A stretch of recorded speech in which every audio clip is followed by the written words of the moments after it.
ইয়াৰ মাজত এটা মিয়া বিহু ওলালে আমাক ইটিকিং কৰি গালি গালাজ কৰি কৰবাত আমাৰ সভ্যতা সংস্কৃতিক ইটিকিং কৰিও কিছুমানে মিয়া বিহুৰো প্ৰচলন কৰিলে এই মিয়া বিহু গোৱা আলতাফ হুছেইন নামৰ ব্যক্তিজনক আজি আৰক্ষীয়ে গ্ৰেপ্তাৰ কৰিছে মই এটা কথা স্পষ্টভাৱে ক'ব খোজো যে যিমান দিনলৈ আমি আছো যিমান দিনলৈ আমাৰ সমাজ জীয়াই থাকিব এই সমাজত আমি স্বাভিমানেৰে সৈতে জীয়াই থাকিম আমাৰ সমাজ ব্যৱস্থাৰ ওপৰত কোনো প্ৰকাৰৰ আক্ৰমণক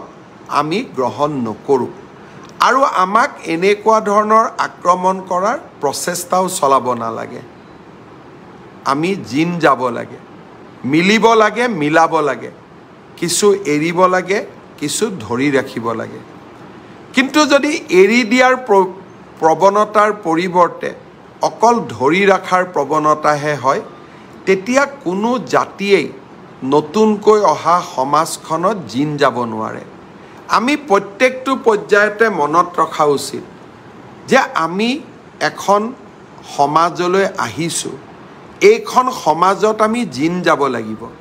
আৰু এইখন সমাজত যদি আমি জিন যাব লাগে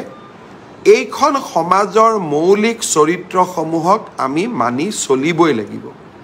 কোনোবাই যদি আমাৰ সভ্যতা সংস্কৃতি আমাৰ খাদ্য আমাৰ সংস্কৃতি আমাৰ গান আমাৰ নৃত্যক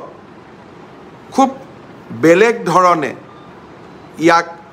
প্ৰচলন কৰিবলৈ চেষ্টা কৰে কোন অসমীয়াই তাক মানি ল'ব আমাৰ বাপতি সাহোন বিহুটোকো যদি মিয়া বিহুলৈ ৰূপান্তৰ হয় কোন অসমীয়াই তাক মানি ল'ব আমি কিমান দিনলৈ জীয়াই থাকিম নাজানো কিন্তু জীয়াই থকা দিনকেইটা আমি নিশ্চিতভাৱে শিৰ নত কৰি আমি জীয়াই নাথাকোঁ আমি উচ্চ শিৰ লৈয়ে জীয়াই থাকিম আৰু যিমান দিনলৈ জীয়াই থাকিম আমি স্বাভিমানেৰে সৈতে জীয়াই থাকিম মই ভাবোঁ যে মোৰ এই বাৰ্তা সকলোৱে ইতিবাচক ৰূপত গ্ৰহণ কৰিব ভূপেন হাজৰিকা ডাঙৰীয়াৰ সেই কথাষাৰলৈ বাক্যষাৰলৈ মনত ৰাখিব যে কিছু ধৰিব লাগিব কিছু দিব লাগিব কিছু এৰিব লাগিব তেতিয়াহে এখন বহল সমাজৰ বুকুত আমি জিন যাব পাৰিম